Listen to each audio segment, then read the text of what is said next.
How would you review the season of the A-League we've seen so far? Look, I think it's been a very positive season. Obviously 12 months ago everyone was worried that all the key figures were heading downwards: crowds, memberships, TV ratings. You know, we're a paranoid bunch in football in Australia, and there was a lot of people getting very nervous about that. But I guess the great news is that 12 months later all those key indicators are going in the right direction. You know, we're not there yet by a long way, but at least we've stopped the decline and we're heading back up again. So I think, you know, we should celebrate that. I think in football in Australia people tend to look at the negatives a lot more than the positives. But while there are a lot of issues around the A-League, the main thing is that the A-League is heading in the right direction again. I think it's been brilliant. Great quality, fantastic players, great imports. The two best teams finished first and second, I think. I think it's been the best season in terms of quality, in terms of excitement. The crowds are up, so it's been a pretty good season. If you would predict the final series that's coming up now, which two teams will we see in the finals and who will claim the title?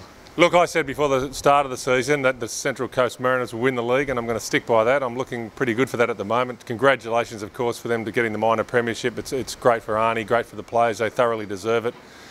And they always say you've got to lose one to win one, and obviously last year the Mariners lost the grand final in very painful circumstances, and you know, I think that's in the back of their minds. I think that experience will stand them in good stead when it comes to grand final time this year. I think it'd be fitting if we see Brisbane and Central Coast again. They've been the best two sides for 2 seasons now, and as I said, I think maybe the Brisbane Roar don't have that invincibility that they maybe had last year, and I think Mariners have maybe got inside their heads a little bit, and I think they'll probably go on and win the title this year. I think the top two will probably end up in there. I think the Mariners and Brisbane Roar will replay last year's grand final, and I think the Mariners can win it this time. I think the teams in the major semi-final, Brisbane and Central Coast, I think they'll meet again in the grand final, and I think they're the two best teams in the competition over the season, and that should be the way it finishes. And I think the Mariners, you know, confidence is high and is so important at the moment, and I think they can go all the way and win the grand final. You can't go past the Mariners and Brisbane. They've been the